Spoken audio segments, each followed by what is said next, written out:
Folks, our first on-demand workshop, How to Become a Coffee Consultant, is now available for you to learn at your own pace for just €50, and it comes with a certificate upon completion. Go to mapitforward.coffee/workshops or click the link in the show notes for more details. Support this podcast by supporting our sponsors. Welcome to the Daily Coffee Pro by Map It Forward, friends. I'm your host, Lee Safar, and we are in, unfortunately, our final episode of our 5-part series with Judy Ganes. Judy, today we are going to have a conversation about the storms that are coming, that are ahead of us for coffee. What are they? Well, obviously one is going to be climate change as a long-term perspective, but the biggest storm could be price related. Tell me more. Well, when you have above average prices, at some point the market corrects, and that becomes painful for a lot of coffee producers who are less efficient or don't have the ability to drive down their costs the same as some of the larger coffee producers.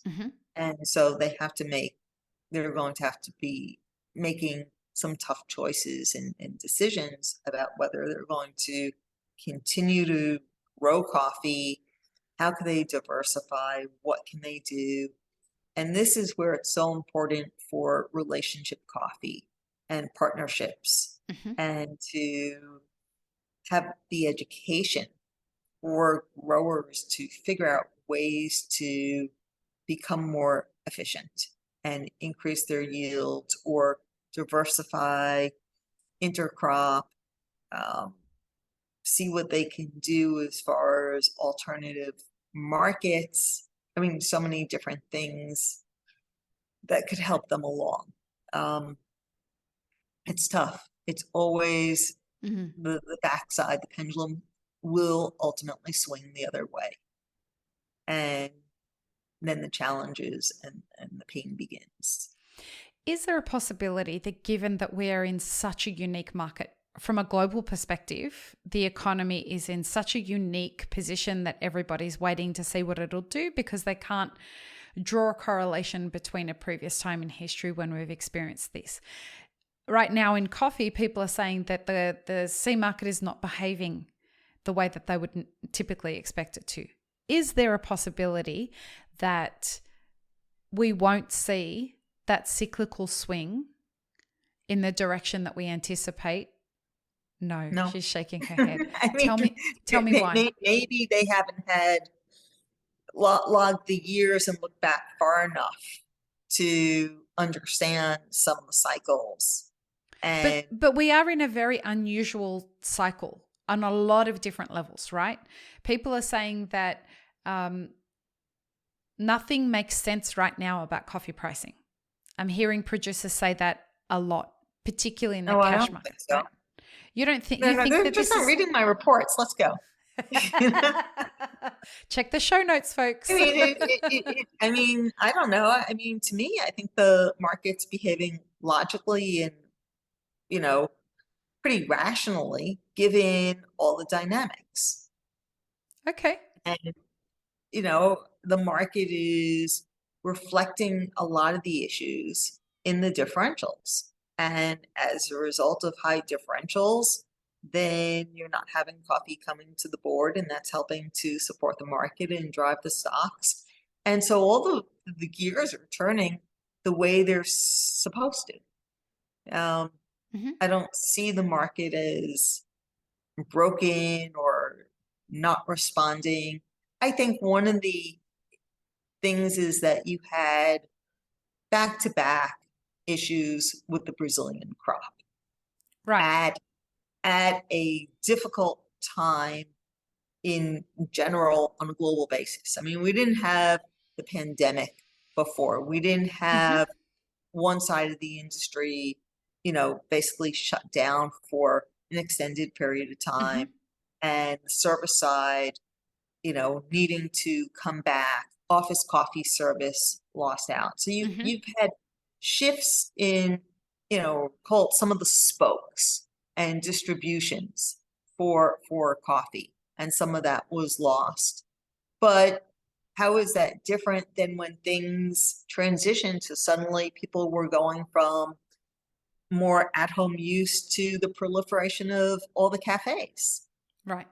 And that was a change in a dynamic that, when the US started to mirror Europe with, coffee shops all over, Mm-hmm. and the socialization of coffee, and the growth that resulted from that. Or other times you had change in equipment. So you had more single serve appliances and the kitchen Mm-hmm. sink consuming less. We sort of hinted at that in, some of these other podcasts. So there's always something that changes.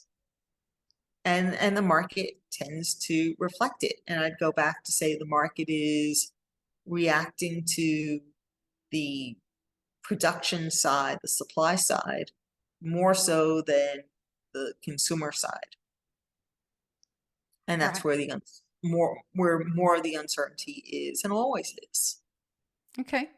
Are there any other storms ahead that we need to be looking at? Well, when you have a situation where Robusta Mm-hmm. demand is increasing, then that's going to be a pull down, draw down Arabica prices. Okay. And if someone wants to go back and look at history, then, as I mentioned the other podcast, 1997 is the parallel Mm. on. And the window of opportunity. So that rally occurred, one of the key differences, that rally in 1997 occurred from mid-January until mid-May. Mm-hmm. And talk about volatility. You have this market going from $1.25 to $3.18 a pound in 4 months flat, and it crashed just as fast. Wow. Wow. So I think there's things where there has to be some understanding of the role of certification Mm-hmm. programs and the importance. And a lot of producers say, well, wait a second, now that prices are high, we've spent a lot of money on certifying our coffees, working with various programs, and we're not really getting as much benefit from it.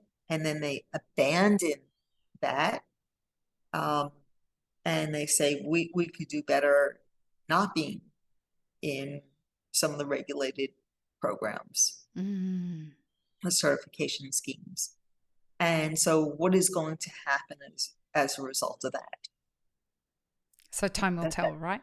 Yeah, time will tell. I mean, remember, um, a lot of the certification programs, the spawning of them occurred in 2000 when prices were Mm. severely depressed and roasters were willing to pay above market prices, recognizing at that time that if they did not do that, then they wouldn't have the quality coffee that they needed to fill their needs. And they had to do something in compensating producers.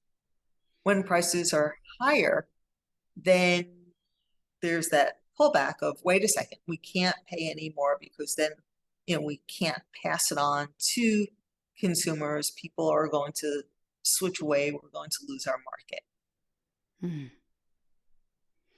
And so that becomes a problem if prices go up too much. So it's going to be, I mean, all of these storms are going to be things that are going to impact the entire supply chain at Oh, the they end of the always day. do. Yeah. But I mean, they always do. And then it sort of smooths out. I mean, when, I started with coffee early on, there was the International Coffee Agreement, and prices were regulated between $1.20 and $1.40 a pound. And then the International Coffee Agreement fell apart in mid 1989. And as a result, all the coffee that had been backlogged in producer hands started flooding into consumer hands, and it completely depressed prices. Mm-hmm. And it took a couple of years to work through that oversupply. And then there was just in time inventories, and there was pushback of that inventory onto back into producer hands. And so when people say, well, we haven't really had this before, well, the queen of the 30, sea market 30 is years saying from now, we we'll have. see what they say. You know? Judy, I can't thank you enough for this series. I walk away with stuff to think about for weeks. Tell people where they can find you. Where's the best place that people can find you? I'll see you in Athens. Yay! So yes, so we'll see you there. Yep. I am. LinkedIn is the best place. Well, I'm going to be touring some Vietnamese coffee farms early April, so you could find me there, or New York, online, Panama, Twitter, LinkedIn. Is Twitter where you're most active, or is LinkedIn where you're most active, or both? It's one and the same. Okay. We will have links in the show notes, folks. I assure you, get onto it and start learning, because she really is the queen of the sea market and a dear friend of mine. And or my own website, you know. Links will be. I'm easily accessible. Yeah. Links will definitely be in the show notes. So tell your friends, and our industry is so lucky to have you, Judy. Thank you for everything. I look forward to seeing you in person later this year. Yay, can't wait. Okay. Thank you for everything. Peace, love, and peanut butter, everybody. Have an amazing rest of your day. Thanks for tuning in, friends. There are 2 ways you can support this podcast. Firstly, become a paid member of our YouTube channel. Secondly, you can join our Patreon for as little as $3 a month. Don't forget to subscribe and like this video before you leave, and check the show notes for more information. Now, this is what you should check out next.